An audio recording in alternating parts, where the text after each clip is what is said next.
안녕하세요. 프로파일러 배상훈입니다. 2020년 10월 19일입니다.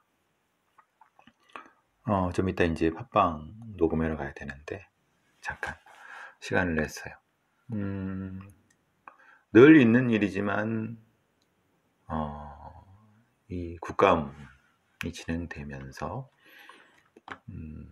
작년에도 그랬고, 경찰 관련돼 갖고, 고소고발 남용에 대한 딜레마 이렇게 얘기가 되고 있네요.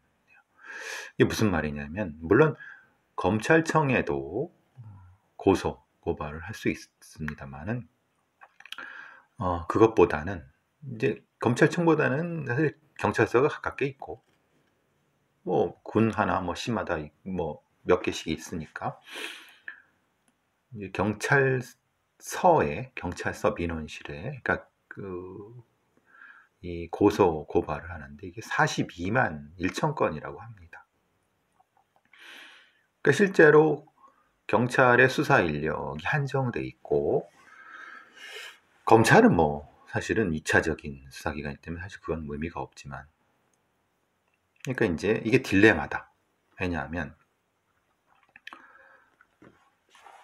법에 정해진 국민의 권리, 그걸 권리라고 느끼는 거는 사실은 좀 잘못된 생각이고, 국민의 그 헌법과 법에 보장된 자신이 그 어떤 재산적인 것 아니면 다른 형태의 인권이 침해될 때 당연히 국가한테 그 권리 구제를 보호를 요청하는 건 당연한 국민의 권리입니다.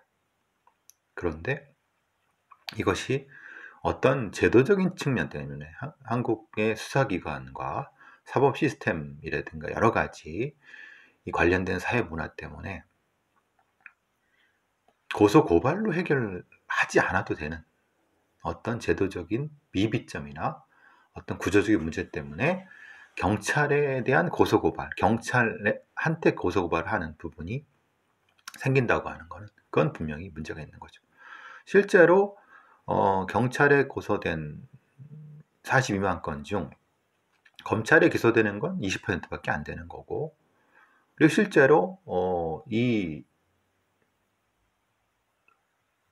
고소고발의 상당수는 민사적인 채무, 그러니까 채권 채무 관련된 부분에서 돈을 못 받고 아니면 돈과 관련된 이런 부분에서 일단은 형사적으로 고소를 하고 고소를 하고 그 다음에 진행을 하게 되면 채권자 혹은 채무자가 밥을 먹고 또는 민사재판에서 도움을 받고 그러는 과정에서 이제 이런 이유 때문에 우선 이제 형사 고소를 하는, 그래서 이런 형태가 상당히 늘어나는.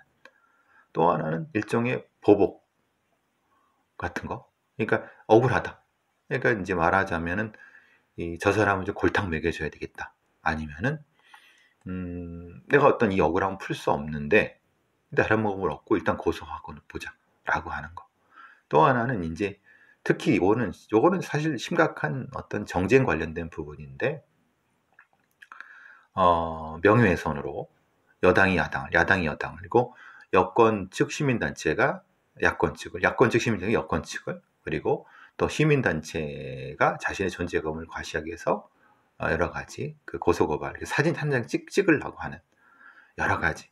그럼 세 번째 같은 경우는 특별하게는 우리나라에 존재하는 명예훼손죄를 미국처럼 민사적으로 돌리고 형법상의 명예훼손죄를 삭제한 대신에 민사적 명예훼손죄로 돌려갖고 명예훼손 소송, 징벌적 손해배상이 어쨌든 언론이 그 역할을 하고 그 민사적 차원에서 해결하도록 하자. 이건 얘기가 많이 나온 겁니다. 근데 이거에 대한 법적인 결정을 못하고, 왜냐하면 명예훼손죄는 써먹기 좋거든요.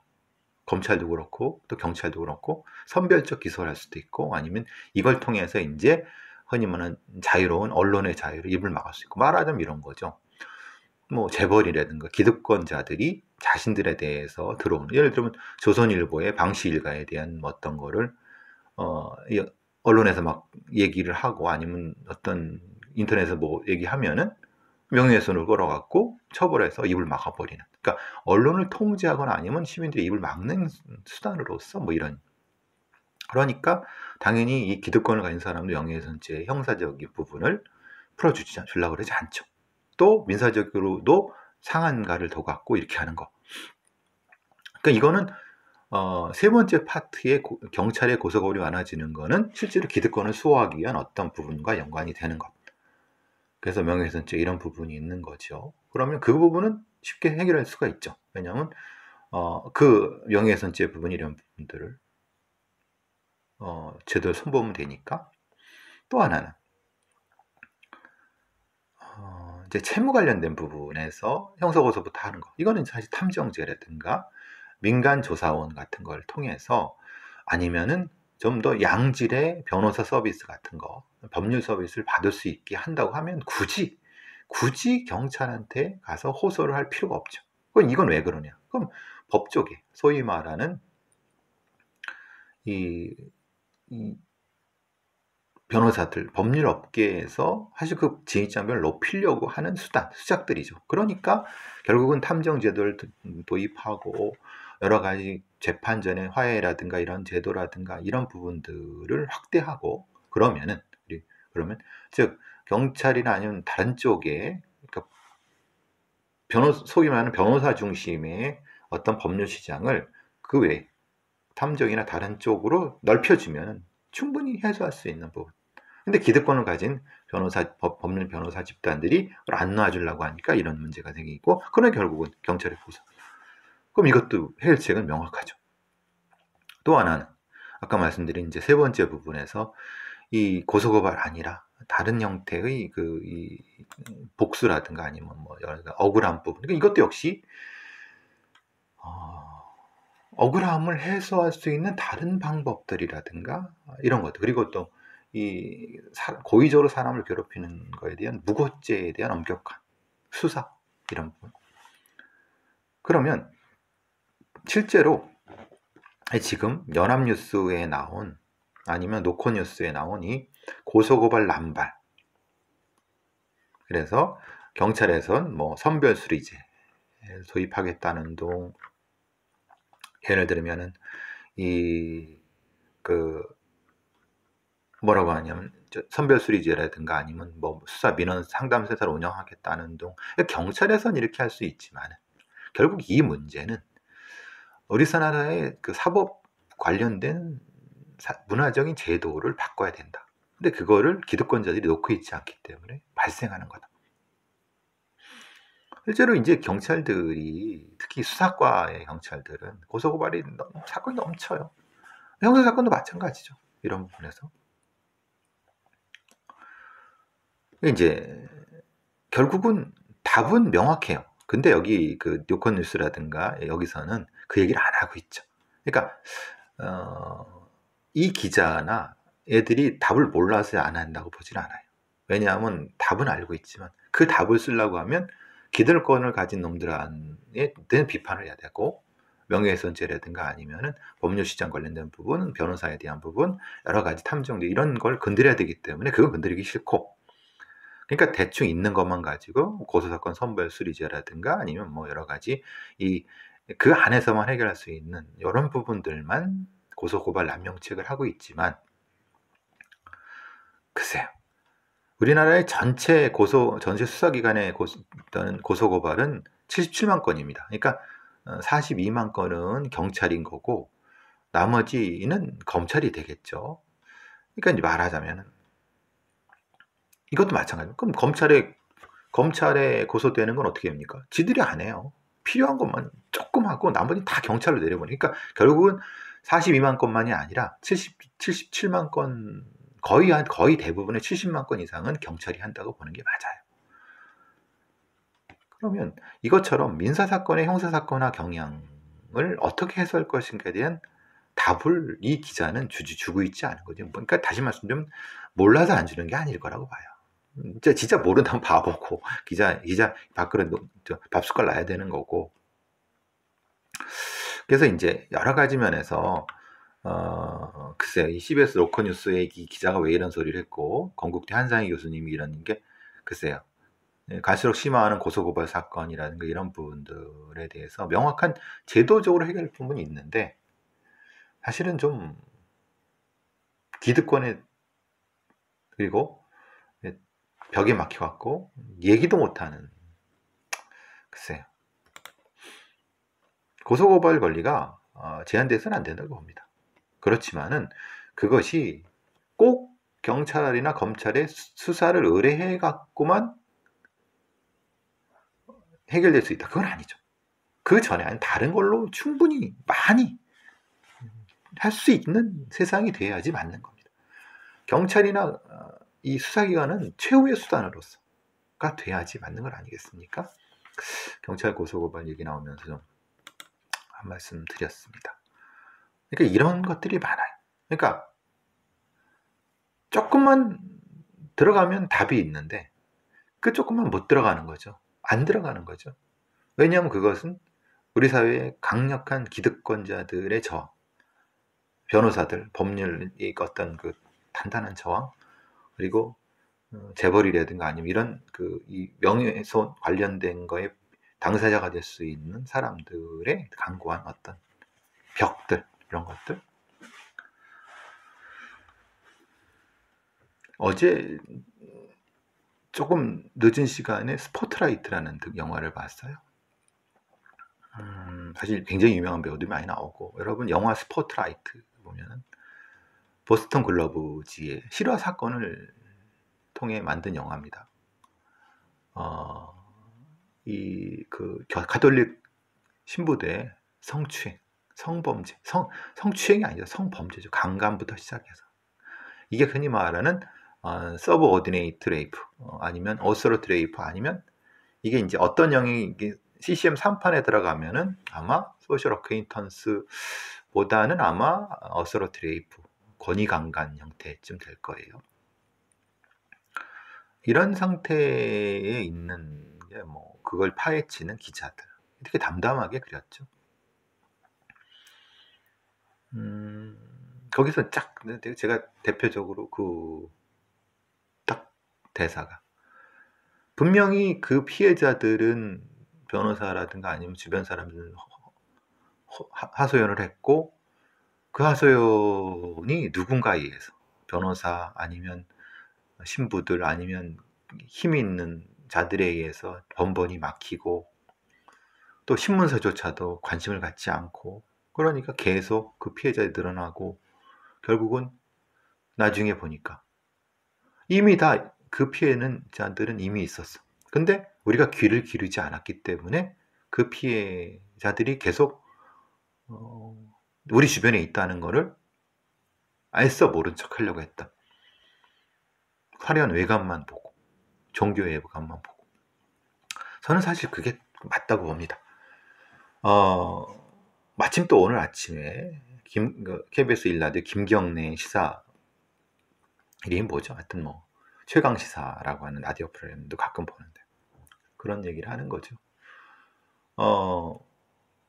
어떻게 그 검사란 인간들이 뻔히 피고인들, 그러니까 이제 수용자, 피고인들을 협박해서, 압박해서 가짜 진술을 하게 하고, 그 사건을 조작하고.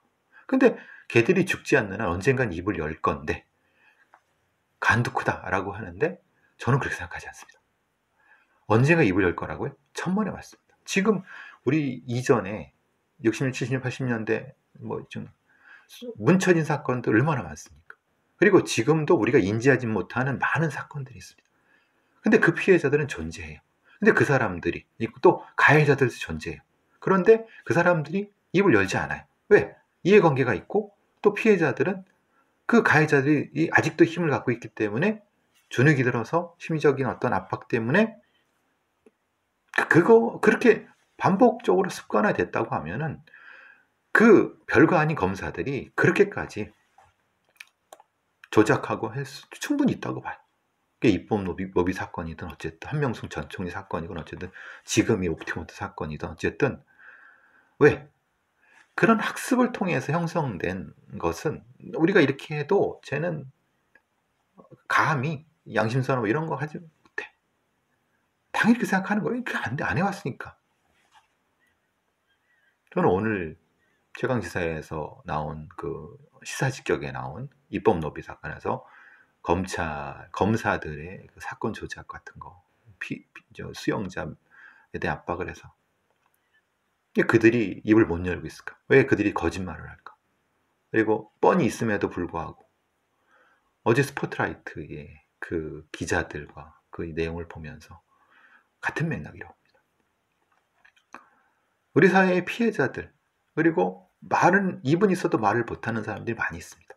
근데 왜 그들한테 말을 못하냐고요? 그럼 본인을 봐야죠. 기자든 아니면 기득권 측에 있었던, 아니면 그걸 보지 못하는, 왜?